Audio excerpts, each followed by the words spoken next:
Every night when the forgotten town of Silver Hollow fell asleep, an antique silver train pulled into an abandoned station. No passengers ever stepped off. Instead, the doors opened to release thousands of glowing glass bottles into the night air. Look closely, and you'd see a tiny dancer spinning inside one, or an artist painting the sky inside another. These bottles are the artifacts of a quiet tragedy, abandoned dreams. They drift through the night, seeking the storage cars where discarded ambitions go when the people who dreamed them decide they are no longer worth the effort. If stories that explore the mysteries of human potential inspire you, consider subscribing so you never miss our next animated adventure. Failure rarely destroys an idea on its own.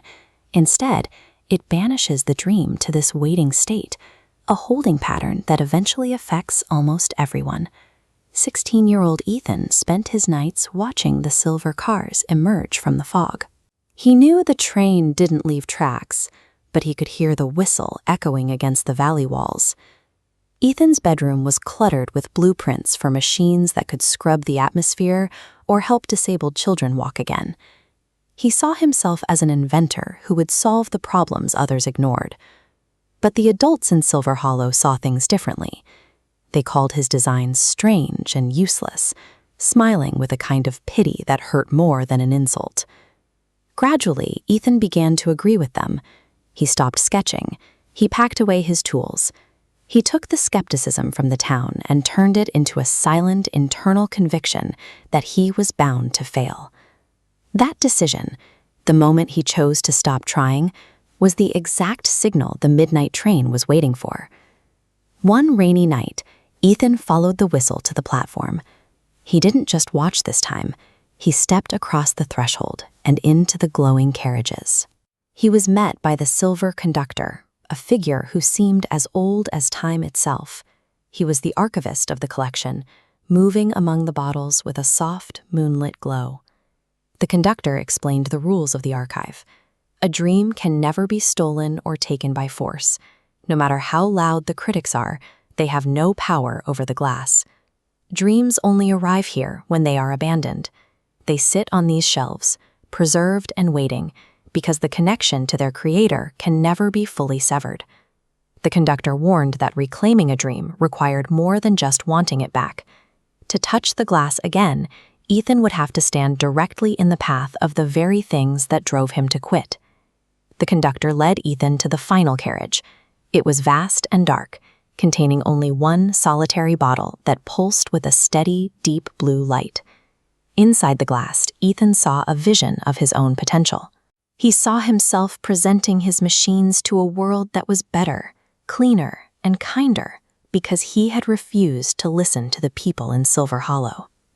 He reached out to grab the bottle, his fingers trembling. But as his hand neared the glass, the air in the carriage turned cold. The shadows of doubt manifested instantly. They were smoke-like tendrils whispering with the voices of everyone who laughed at him. They swarmed the bottle, squeezing the glass until it cracked. Ethan realized then that the train wasn't just a storage unit. It was a battlefield, where the greatest threat to a dream wasn't the initial failure, but the fear that returns the moment you try again. The cracks in the bottle widened as the shadows hissed his own insecurities back at him. The blue light flickered, on the verge of going out forever. Ethan didn't try to argue with the shadows. He remembered his heavy tools, his very first finished blueprint, and the children he'd help. He took a breath and spoke to the darkness. He admitted that he might fail, and that he might still be laughed at, but he decided he would rather fail trying than give up. The bottle exploded into brilliant light. The surge of blue energy shattered the shadow tendrils, flooding the carriage with warmth like a summer sunrise. By accepting the possibility of failure, Ethan had stripped the shadows of their power.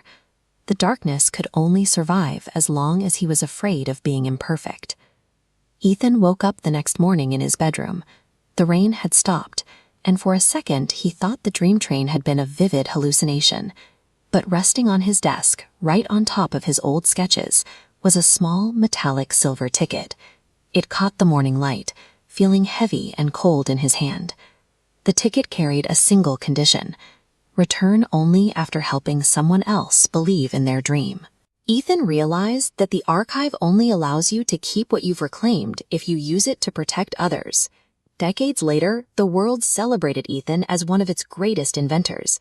His true legacy lived in the thousands of young creators he mentored, ensuring their dreams never had to board that midnight train in the first place. If you could walk onto that train today and reclaim one thing you gave up on, what would it be? Tell us about your lost dream in the comments. The world changes when ordinary people believe in extraordinary possibilities. Your dream hasn't disappeared. It is waiting for you to take it back.